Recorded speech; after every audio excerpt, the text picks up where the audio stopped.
is its prime objective. The program is nothing to hide. It digs deep into the minds of the guest and brings out the facts. Nothing to hide. Addresses no issue. It sees no sacred cow. It believes that a government or nation of the people must not work in secrecy. It's on Sky 107.1, Monday to Friday, 3 to 4 o'clock p.m. If we love Liberia, we will be sincere in our dealings with one another.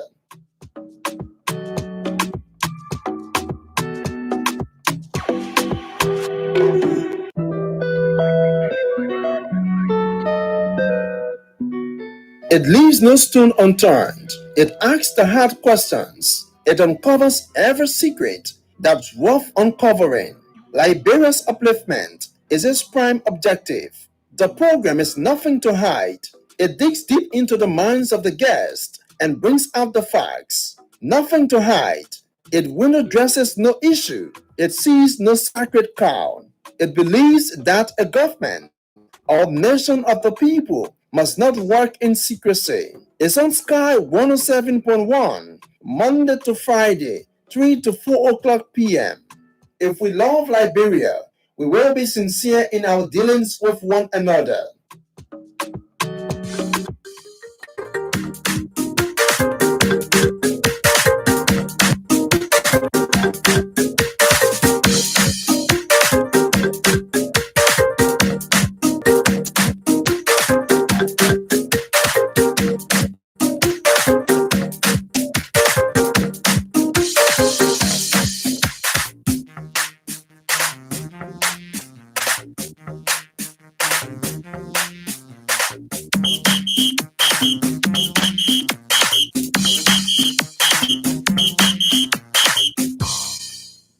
Good afternoon and a pleasant welcome to another interesting edition of the program, Nothing to Hide. Absolutely, here we had nothing. We asked the hard questions to get answers for our public to be fed with the undiluted information.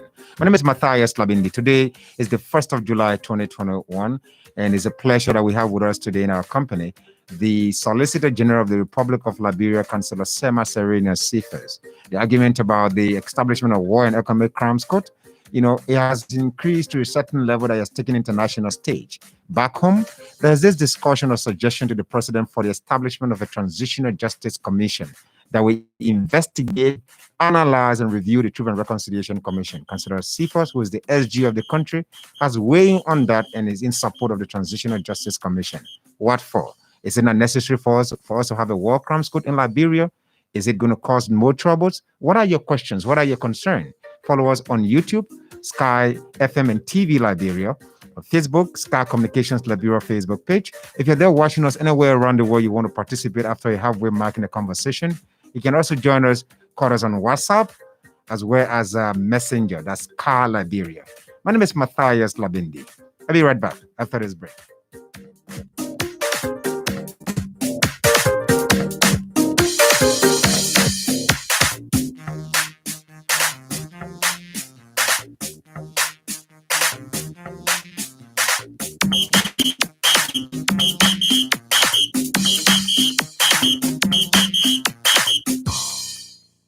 That's right. Welcome back. And you're listening to Nothing to Hide on Sky 107.1. We do not have a loyalty. We do not have loyalty to any individual but to Liberia. So our calling, our responsibility is to ensure that we contribute our quota to the growth and development of this country. Individuals' opinions, yes, can be accepted, but will be thought and analyzed properly. Cllr. Saymah Syrennius Cephus is the Solicitor General of Liberia, and he's here with us this afternoon. It's a pleasant experience today to have a conversation with him, most especially when our country is going through a lot. The world is going through a lot, and Liberia is focused right now on getting rid of the COVID-19, but the discussion about the establishment of War Crimes Court remains unabated. The pleasure is mine, Councillor. Thanks for joining us this afternoon. Thank you very much. I'm honored to be here. I accepted your invitation with short notice. Because I think there are critical national issues to be addressed. And our people need to clearly understand the path that we decide to choose, because I think that's the surest way to go. So we should not shy away from the debate. we should not shy away from the argument, and we should be given the opportunity to present the other side of the argument. I think this is why I did yesterday before the Honorable Liberian Senate. This is what I'm going to do today. Certainly. And with specific questions, you too, please start sending in your questions to the councillor on our Facebook page, whereas, our YouTube channel. Drop your comments there. We're going to read them out for you as well. Councillor, whether out of ignorance that many people have not read the Truth and Reconciliation Commission, or it's out of the fact that people want justice, they want people who participate in the civil war to be prosecuted, but the cause for the establishment of War Crimes Code, is really high. Why did you go for Transitional Justice Commission as Solicitor General, who people expect that you will advise the president on the way forward? Is that the best way forward? Well, the invitation extended me yesterday that I honored yesterday did not do so or recognize me in the position of Solicitor General and Chief Prosecutor of the Republic. And I made it clear that the opinion expressed yesterday was mine. And the reason being is that official government policy I channeled through the Ministry of Information. The Ministry of Information is the official spokesperson of the Republic. My office is a subset of a whole. And as a subset of a whole, my opinions are channeled through the Minister of Justice and Attorney General. So if there's anything that is legal, we do it through the Office of the Attorney General. It becomes the overall boss on this kind of issue. But the Liberian Senate decided to select me. I think it's based on my training and experience as an international criminal lawyer, by excellence and by every stretch of imagination. None the label you with too many accolades, but I'm the Vice President of the European Bar. I'm the first African who is not a European resident or non-European citizens to have ascended to that level. I am the certified counsel of the International Criminal Court, venerated counsel. I'm a founding member of the RCCBA, which is the Bar Association of the Council. I am Liberia permanent representative to the Assembly of State Parties to the International Criminal Court. And I was the focal person to the 19th section of the Assembly of State Party that led to the election of judges and the Chief Prosecutor of the Republic, who was then the nominee of the Republic of Liberia through my recommendation. So I have I don't know how to call it, vast and comprehensive engagement with international institutions and tribunal. For example, I have a lesson. I'm a lesson lawyer or counsel of the Association of Defense Counsel practicing law before all international tribunal and courts, ADC, RCT at the Hague. So that I have my peers. Okay. So counsel, the Senate invited a legal luminary, someone with legal prowess to test, maybe not to test, but to learn from you, or to provide guidance for them. But I invited the Solicitor General of the Republic of Liberia. So at this point now, whatever statement you make here will be considered a statement from the SG of the Republic. No. Agree? No. Why not? It will still have to be, because the perspective from which I intend to speak, it has to be a continuation of my presentation or a summary of my presentation at the Liberian Senate yesterday as an expert on this kind of subject matter. But that expert opinion provided is not mandatory. It's not mandatorily or will not be mandatorily accepted. It will also be reviewed. So it is my take, my personal opinion, take as an international criminal lawyer, not as Solicitor General of the Republic. Because if I speak as Solicitor General of the Republic, I'll be speaking on the question of law regarding the court system. I wear the face of the Republic to the courts. Wherever the Republic of Liberia is a party, there where I go. And I don't have to speak on law issue to the media. Okay. I speak on law issue to the court. So I made it clear in my exposition, at the commencement of my exposition, I clearly delineated my role of being Solicitor General to my role of being an invitee with an expert opinion to provide and guide the Senate. And the Senate letter clearly stated that. Yeah. Okay, let me just read a few lines here quickly. Councillor Saymah Syrennius Cephus, presented two separate and distinct arguments, namely the restorative justice, which is model vis-a-vis, that is the palava hot concept for people of lesser crimes, and retributive, which is punitive justice for those who committed heinous crimes. So our conversation this afternoon is going to be based on the two. Yeah. Restorative and retributive. Yeah. Restorative justice has to do with palava hot. Yeah. Retributive justice has to do with punitive. Yeah. Now, lesser crime, higher crimes. This is, we're talking about crisis, 14 years of war we fought in this country. How do we determine lesser crime, higher crimes? Yeah, go ahead. For example, if you look at the model of restorative justice, the state, all crimes in Liberia, and I indicated that yesterday to the Senate, that all crimes in Liberia are committed against the state. The individual either serve as a private prosecutor or prosecutor to be a witness, but the crimes are committed against the Republic of Liberia. So it is the Republic of Liberia that goes to court for the commission of the kind of crimes, all crimes. Against its own citizens? No, against what are the citizens who would violate the law. Yes, it's a law. Yeah. Because what we fought is a civil war. Yeah, civil war is something that happens. Yeah, I'm coming. I'm trying to delineate between restorative and what you call restorative and retributive justice. In that case, in the retributive justice model, the state is the complainant. It's the state vis-a-vis of buying through the Attorney General, the Solicitor General, is the complainant in the retributive justice system. But in the restorative justice system, the state role is limited. It is the perpetrator and the victim that will meet and recite their story and grant, each other, that pardon. You understand? So the state doesn't get involved. And that is the model that led to the creation of the Palava Hut. That was the objective. So, and how does it happen? For example, if you're trying to prosecute people for war crime using the retributive justice, you have to look at the thing they call the principle of command responsibility. And then the concept of what we call the inside witness regime. Under the inside witness regime, it means those are the guys who are the foot soldiers who are carrying out orders on behalf of those who in command, who are issuing the instructions. So those kind of ones that the little kids, the little children participated, you submit them to that restorative justice model using the Palaha of something. Those who send them to commit the crime and to commit those crimes, you try them for war crime. But this is a catch phrase. The Liberian looks like a catch-22 situation. Funny. The Liberian Constitution is clear.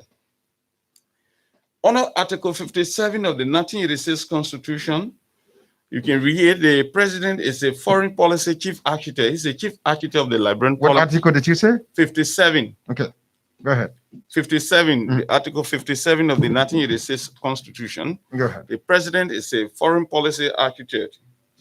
But his role is limited constitutionally to only signing treaties and conventions. And making Liberia to have a treaty obligation is not sufficient to constitute a law until that treaty or convention is signed by the president is ratified by the Liberian Senate or the Liberian legislature. When it is ratified, it becomes part of the domestic law. So it then becomes a subordinate to the 1986 Constitution, because Article 2 of the 1986 Constitution says they say the Constitution is the supreme organic law of the land. All treaties or any treaty that deemed to be repugnant to the Constitution is deemed to be void ab initio. And the Supreme Court is empowered to declare such act. Now, so when you ratify a treaty, that treaty becomes part of the domestic law.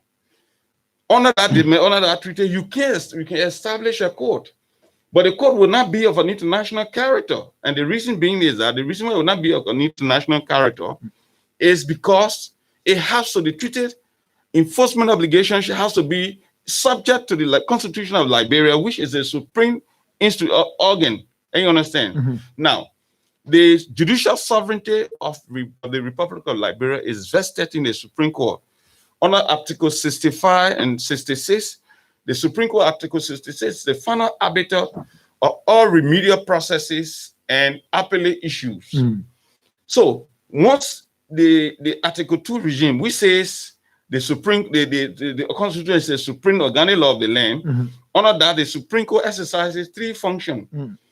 The three functions are the authority to review any act, any treaty, convention, or protocol, the authority to interpret and give it a meaning and effect that it has to take, then the authority to declare void ab initio constitutionally if it is deemed to be repugnant to the Constitution of Liberia.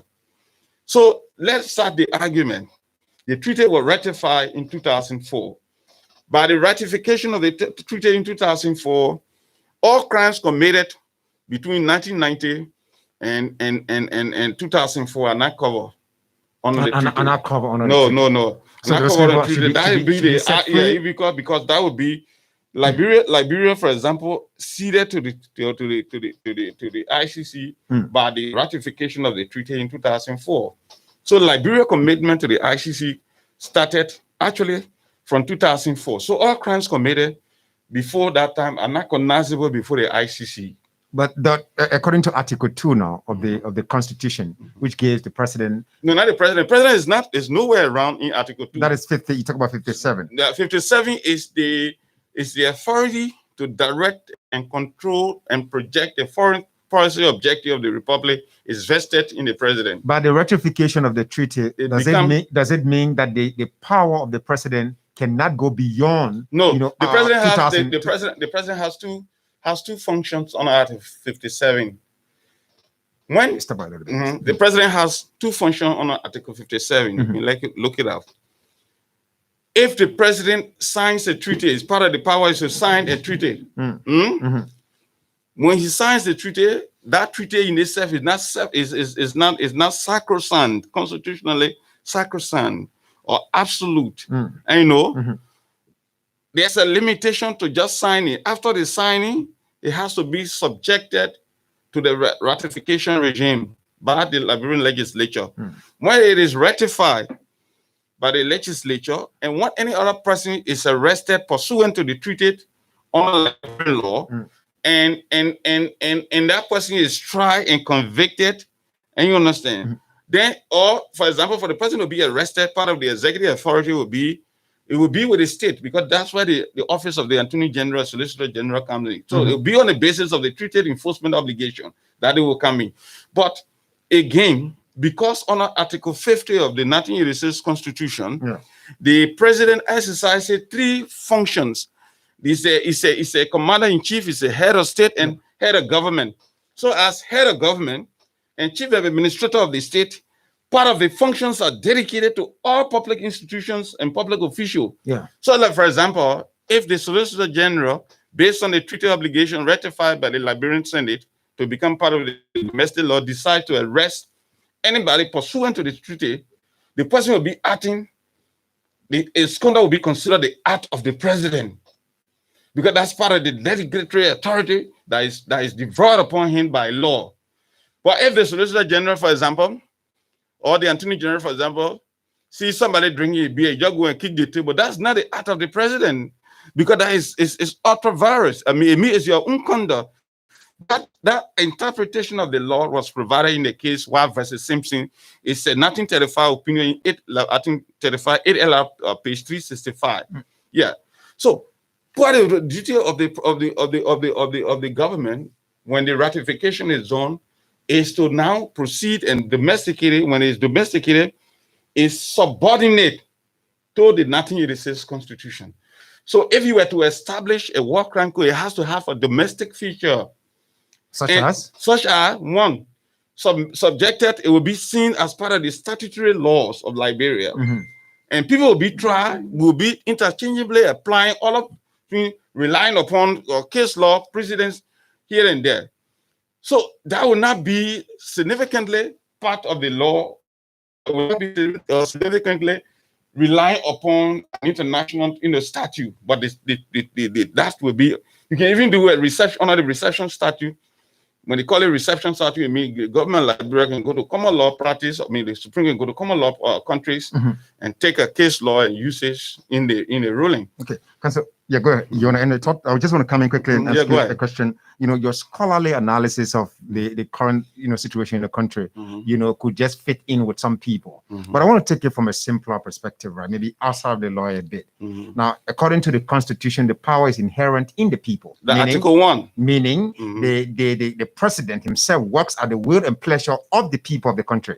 In a case where, like you have now, the Bar Association, supported by a lot of civil society organizations, there have been mounting calls from several individuals in the country for the establishment of war crimes court. If the people compile a document with some legal backings, legal advice to the president, can he work with that except he goes by what is that you mentioned about in the Constitution? Isn't that something legal to work with? The model for prosecution that you are talking about, using the retributive justice or concept, is the TRC report. The TRC report itself is fraught with too many controversies. I think the controversies? Yeah, controversies. There were fundamental irregularities and controversies, with some of which demonstrated dissenting opinion. In my opinion, yesterday, and expert advice to the Liberian Senate, I don't think the concept, when it was conceptualized, I don't think the objective and purpose was that there would be a dissenting and sending opinion.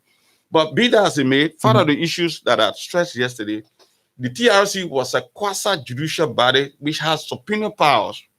So a dissenting opinion in itself is not conclusive. Sorry, let's go back a little bit, sir. Sorry. A quasi-judicial body which has, like you said, subpoena power, meaning if somebody you don't come, they can subpoena you, and when you don't come, they maybe hold you in contempt. So they have that subpoena power. So why were they so powerful? Since it was just a commission set up for people to come and confess their sins. They didn't have any prosecutorial power. Yeah, they have subpoena power, but that was to compare compliance. But for example, for me, and yesterday the Senate asked me, is the report irrelevant, or is the report we should leave the report? I said, you can't leave the report. The reason why you have to revert to the report and you form what we call the Transitional Justice Commission is to review all of the challenges. For example, 2 commissioners did not sign, the other 2 commissioners dissented. That is a dispute. Then the constitutional challenge of the question of due process, it was simply a portion on the question of due process.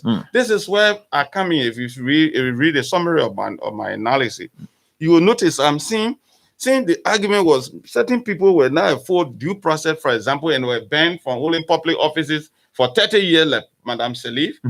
And the principle of due process concept will be certified through the restorative process, which is the Palava Hut. Because there are 2 categories of people that the TRC is referring to.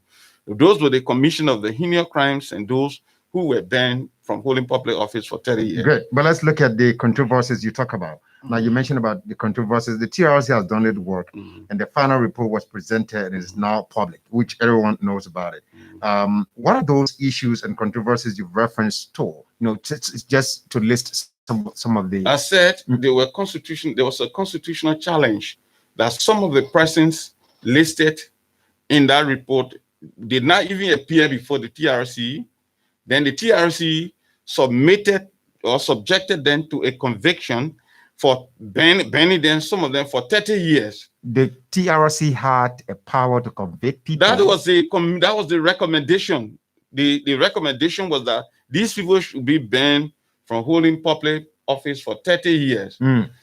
Because they did not show up. Yeah, no, but another question they didn't indicate, for example, under our law, if you're using the due process model, it's the law that hears before it condemns. That in itself was a condemnation. To recommend the suspension of a person without holding public office for 30 years, it was conclusive, judgmental. So in that way, they had a right to challenge it. But if you set up the Palava Hub model, they then have the opportunity to appear. And you understand? Because their crimes to a large extent is not grave. But if those who are, for example, the one that committed crimes that against international humanitarian law or against customary international law, those people you can now set, if you want to, you set a court in Liberia.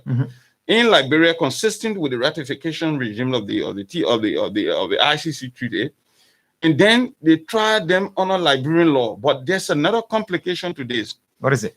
The complication is that if the court remain, and that's the other side of the argument, if the court remain purely a Liberian court or staff with Liberian law, because only in Liberia, under Article 27B of the 1986 Constitution, only people of Negro descent can become citizens.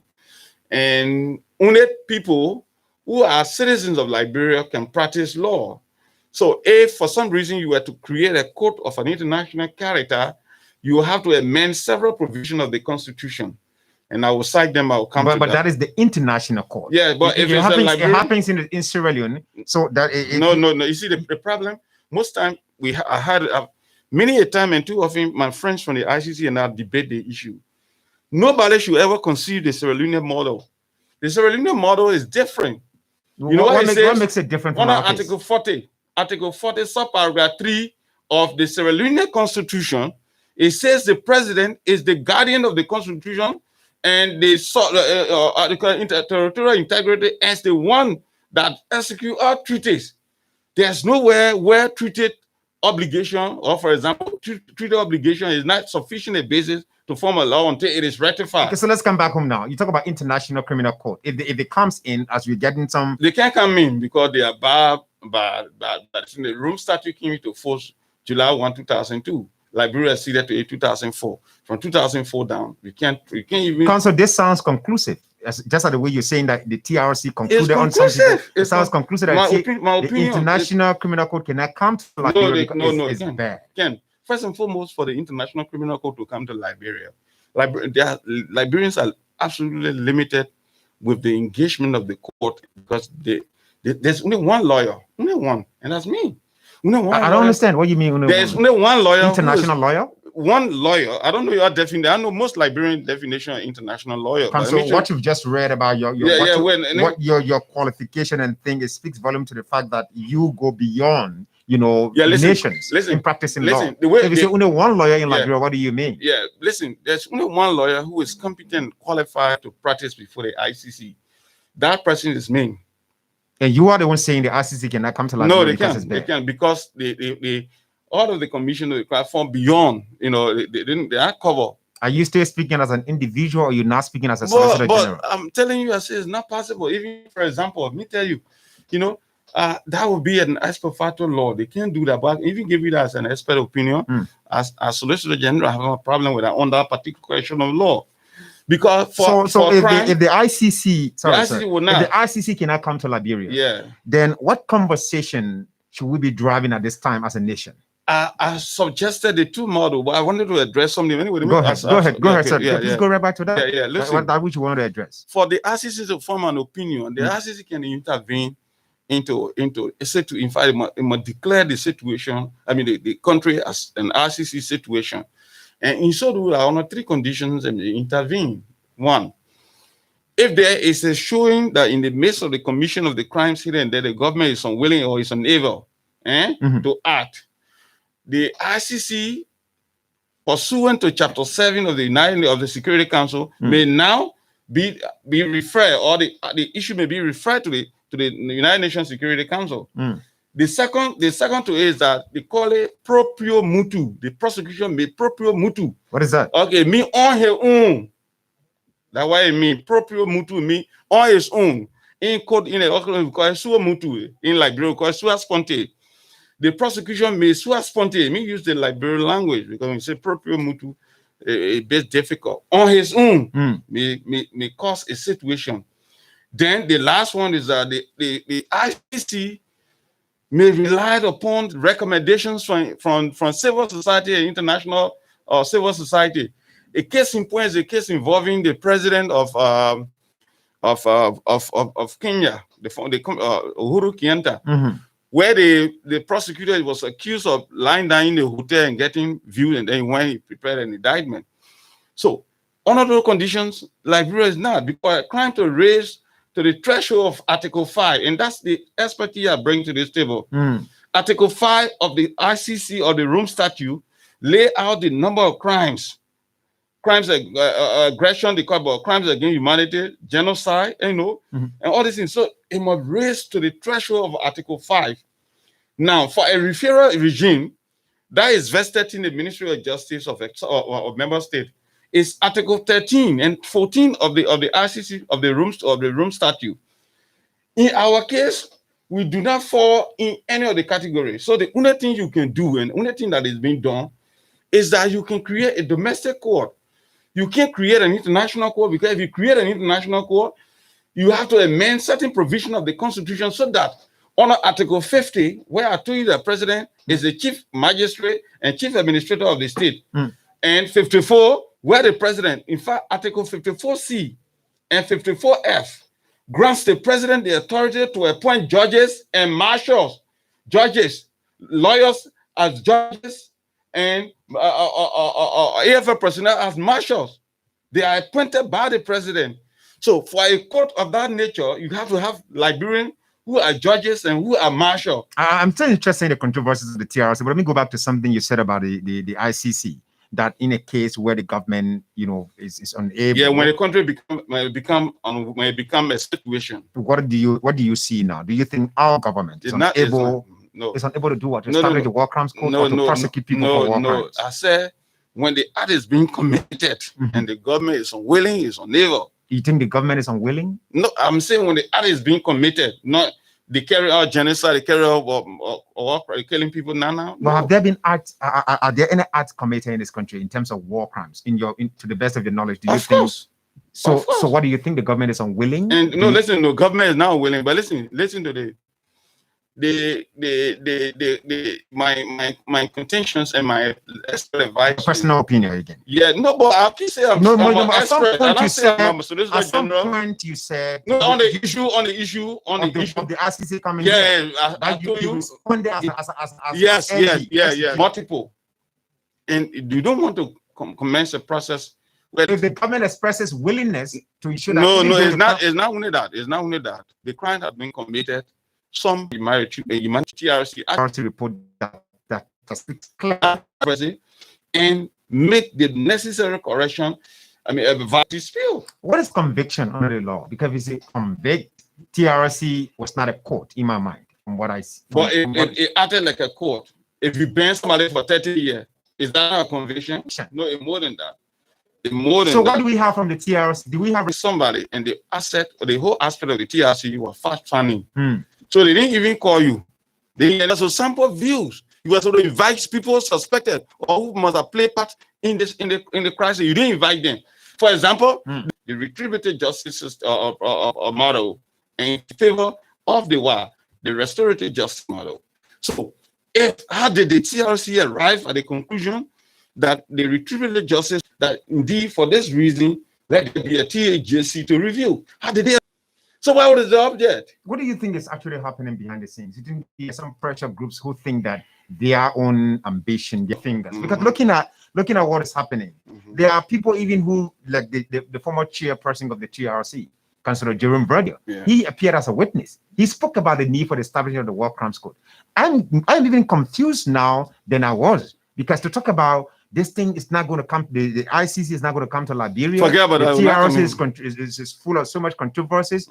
They convicted, render conviction on people. So what is happening? Where are these calls coming from for the establishment of war crimes? Are people reading? No, they are not reading the TRC report upside down. No, they are not reading the report. It's a normal thing. For example, we've been through this before. If you read the Christie report of the League of Nations in 1930, we've been through this before. This is not the very first time where a group of citizens disagreeing with their government claim that the government was involved in slave labor and went and took Liberia to the League of Nations, so arguing strenuously that Liberia should be put on a receivership.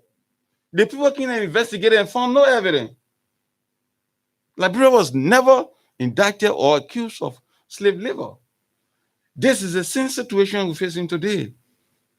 There are two groups of people involved in the argument. I didn't really want to go there because I'll be giving a layman opinion. Let's get it. Let's get it. For example, is it necessary? For example, the object and purpose of those who are leading the campaign is simply that, and they are based abroad. These are people who are out of favor politically with the system back home. Out of favor. Yeah, out of favor politically with the system at home for some reason. The current political system. The current political system. That's always been the case, for example. So what did they do? They decide to champion the TRC, the retributive or justice process as a condition precedent to gain some level of contact and influence internationally. There's another group politically from opposition. The only interest is to compare compliance of certain perceived war law to shift their position politically and join them. And then in the process, the whole report dies. There's another third group. The third group, and many of my friends, colleagues, some of whom myself argue they are also members of the ICC, we argue every day, is that they are looking for job. Because if you create a code of an international character, they will set a benchmark, and most of the people that are leading campaign around here will not be qualified to practice before the court. And maybe, if it is established, you can call my friend Hassan Belete, he tells you, the only person qualified, competent to appear before any of the court of me, that's me. You are saying that it's not going to come. So no, it's not going to come. No, it's not going to come. But we establish a domestic court pursuant to the ratification regime of the ICC treaty. I will still appear. I will appear because I'll be acting on behalf of the state. You think this is the best advice you can give to this country? It's going to ensure that we get national healing. Because Well, I agree. For example, public safety and justice are the fundamental fulcrum of democracy and rule of law. So I do not oppose. But I'm saying you have to delineate. You have to delineate between those who committed lesser crimes and those who committed crimes that are against international or customary law or international humanitarian law. That's my argument. You can't just be running with the argument. You just running with the idea. Walk around. You don't even know what you're running with. If this is the best advice, you just clearly accuse those who are championing this advocacy of, seeking jobs. They're out of favor. So I want to ask you now. So what they try to do? But this government now, the CDC, was in opposition for 12 years. I saw Mobile Molo carrying casket. I saw Paris Great. I never saw them. I saw them. I'm a journalist. I'm telling you now. They were carrying casket around town here, protesting for war council. So are you saying that they too were out of favor with the regime at the time? That's why they were protesting, or they were not reading the TRC report? As an expert, you're giving an opinion. You don't respond to what we call distraction. That's purely a distraction. Mobile President George here I give an expert opinion on the credibility and the procedure in establishing war crime code and why other codes cannot be established because of the myriads of constitutional impediments. That opinion doesn't attack anybody. Let's quickly zero in on this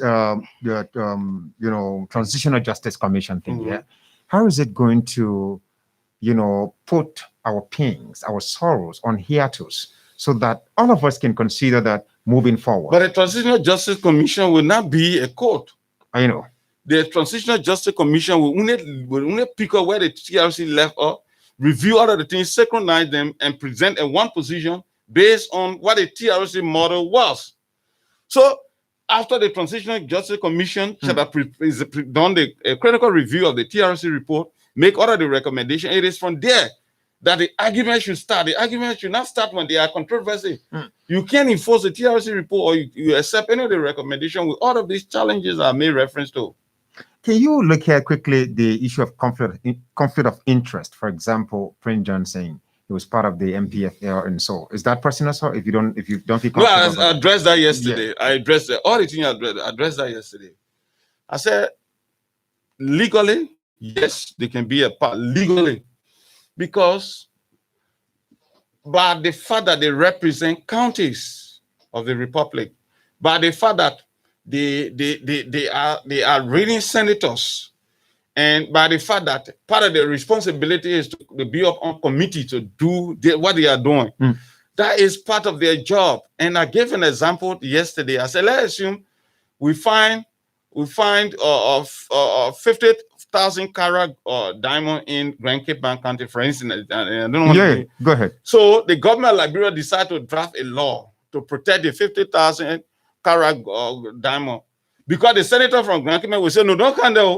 You can't be a part of, because your opinion, there will be a conflict of interest. No. But morally, yes, it's wrong. Morally, it's wrong. And to my expert opinion is that morally, they should see reason maybe to recuse themselves. But legally, no. Morality and legality don't work together. I'll give you another example.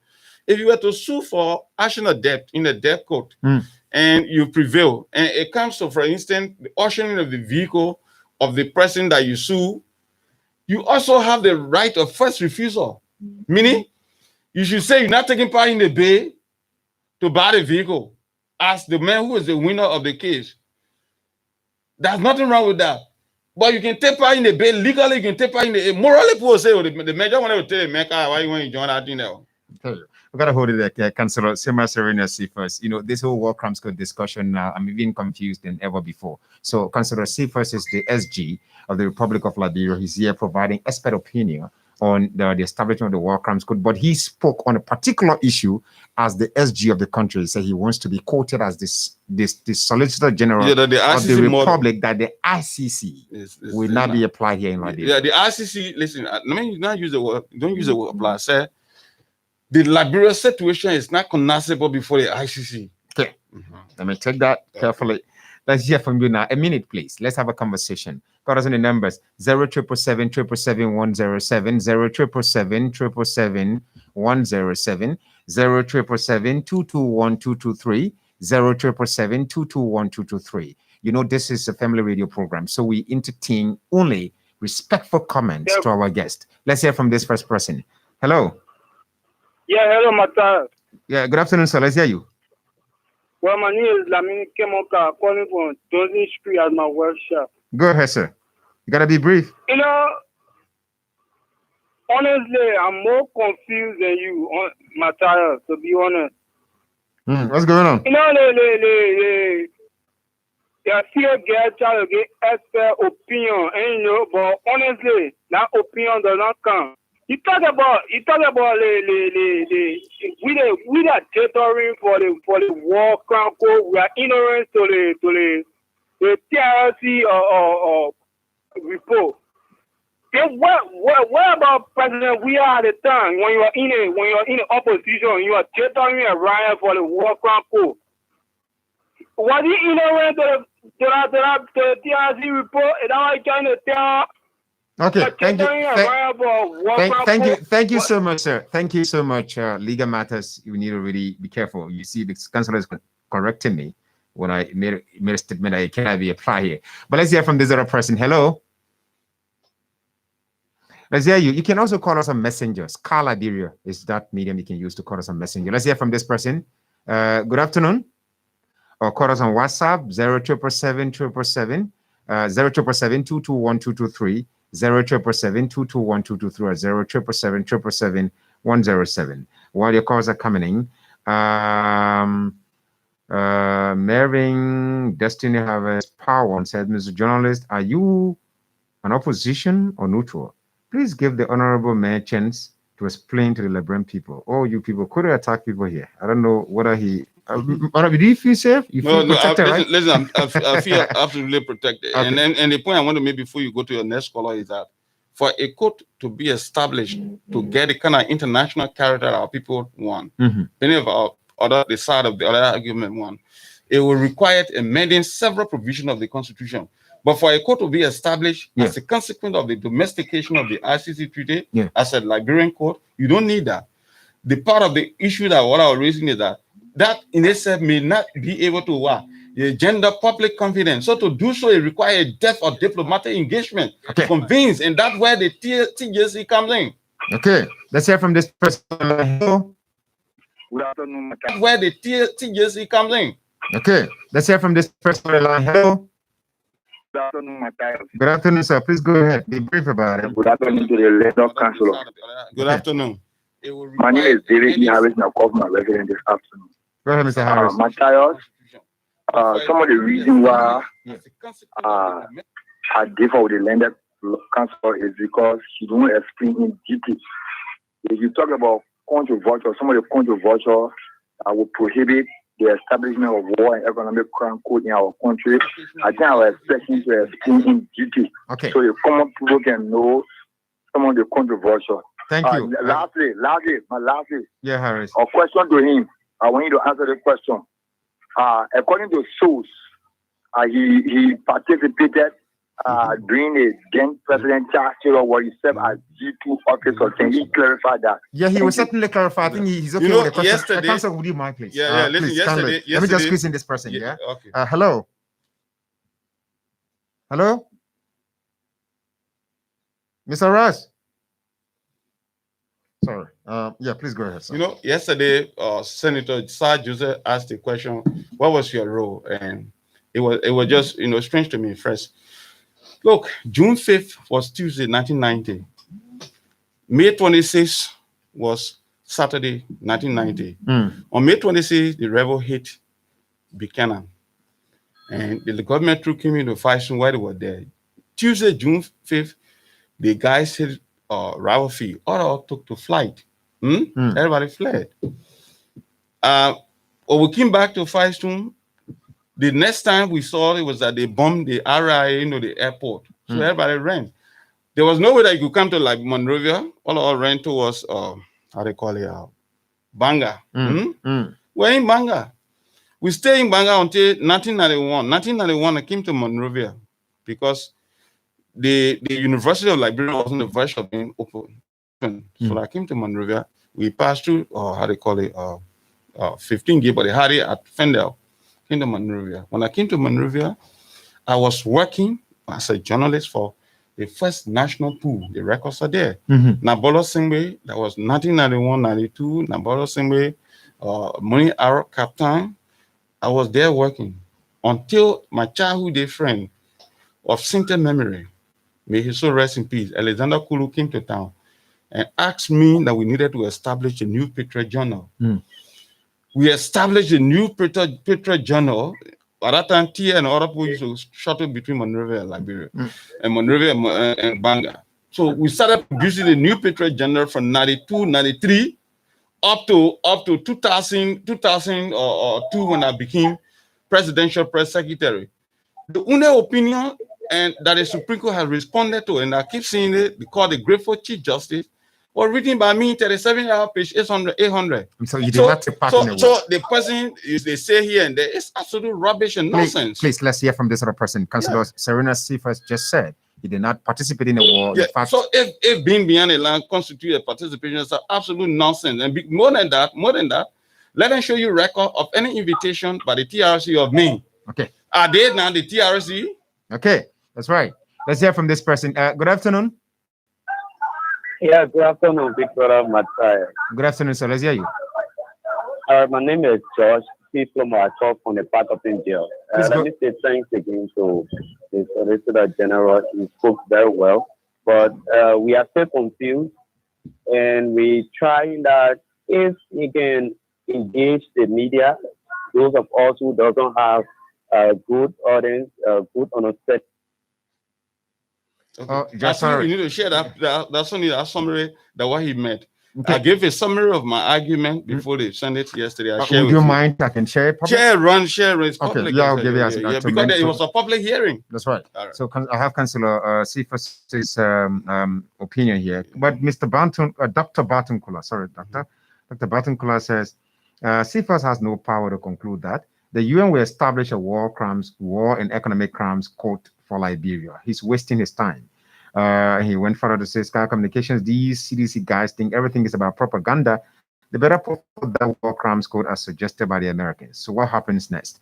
Would you mind? Do we have somebody there on the line? So now, Council, let's go back quickly to our discussion. This issue. Okay, let's squeeze in this person because we have to give him a chance to conclude. Hello. Yeah. My name is Jimmy D. Andrews. Go ahead, sir. From the borough of Please go ahead. Yeah, I want to ask the councillor this question. The meeting in America concerning the discussion of the war crimes code. Can we say it is the American government that having a discussion on Liberia based on the war crimes code? All right. That's a good question. The conference, the War Crimes Code conference that was held by the Tom Lathos Human Rights Commission, is it basically the American government doing it, or just how did they surface that? Okay, listen, many a time and too often I can always joke my friends, even when I was at the ICC in 2016 and 2017. A fellow of mine from the South Africa told me, say, anything that the people wrap in anything and put that may American Liberian people eat it. The guy said it, and I took offense in that, but later on I went and reflected.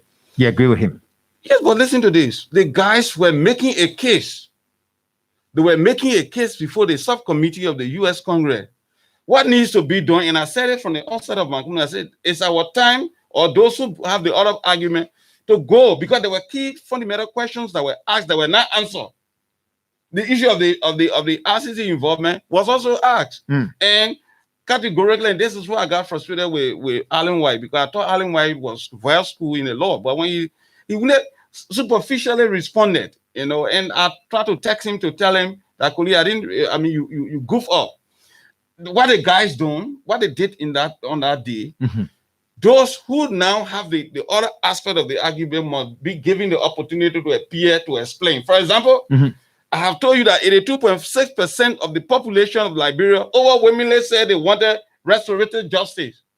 The other argument is not there. Nobody knows about it. So, if you don't tell them, that's the opinion, because it will be a one-sided opinion that people will get. I just feel this is coming from the U.S. ambassador to Liberia, George Patton. Okay. So he's talking about other people should be given a chance. Would you mind, appearing at that conference to provide further analysis? Well, listen, if for some reason the Liberian government were to form a delegation to be able to make that case, I think one of the most competent person who can perfectly lead that delegation is me. Because first and foremost, is that not a brag? Don't you think people see you sometimes coming across like you do? A lot of chest beating in your analysis. Listen, this is in an international system, especially on the question of law, you have to have people who believe in you. You have to see the quality and the competence of people. For example, you're saying you've won that. Listen. For example, when I nominated the chief prosecutor of the ICC, I got 121 votes on the consensus betting. You think I just sat down? You think I was just folding my hand? Because I have people believe, look, in propaganda, which I learn and know better, you got to get people who buy your argument. Because you only say certain things you will not say. You plenty of people all over the place and do that. What the guys did is that they created a forum so that the other people can present their side. The challenge is upon those who have the truth to present it. And my mom used to tell me, say, to every story, there are 5 sides. You can find that in the book of Matthew chapter 28, verse 12. And I'll give you just summary of that.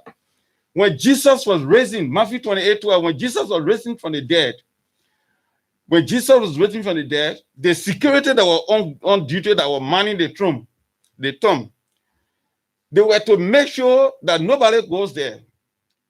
They fell asleep, and Jesus was resurrected and went to heaven. When they gathered in the morning, they were afraid, so they didn't know what to do. You know what they did? Some people came from the city and told them, say, go and tell the chiefs in the city that you were asleep when the disciple came and stole him. Oh, security men, they say you were asleep, but the other thing, the truth was there that Jesus was resurrected. The fast they were making was that go and tell the people here and there. The other thing was lies. The fat part of it was lies. In that three, then there were rumor mongers. Then there were hearsayers. Those are the 5 group of people that were spreading the information. But 2,000 years later, what happened? We believe that Jesus was resurrected, right? That's the truth. And that's the case with Liberia right now. Yeah. So the guy presented... So Councillor Jerome Verdio and his team that appear over there, and other people, by the way, presented half-truth. They presented half-truth. So we need to present the full truth and nothing but the whole truth. Let's conclude now. What can you leave with Liberians now, sir, as you're living? You are the SG of this country. You're the chief prosecutor. They are listening to you now.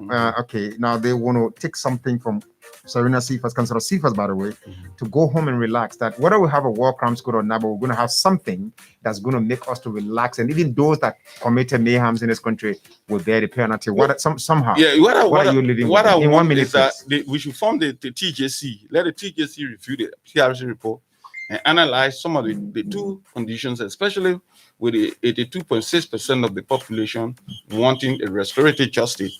Let them review it, because Right now, it should be at the review process. We should hasten the formation of the TJC, and we should ensure that it's staffed with some of the most qualified people with the requisite international clout, not just people with academic credentials. What we have been doing in Liberia is that we can always appoint people based on degree, and they are not new anywhere. Nobody respect them, so they send in their documents somewhere. They just put it in for 13. That's why we've been suffering. Okay. He is Councillor Saymah Syrennius Cephus, a lender lawyer. He's Liberia's chief prosecutor. And that's all the time we have for today's edition of the program, Nothing to Hide. We hope that you were able to get some information, and you've been able to write something in your diary that next time you hear this conversation with another person, another legal person, you'll be able to ask some questions too, to inform your decision on how you can conclude on the way forward. My name is Matthias Labindi. It's always a pleasure being with you.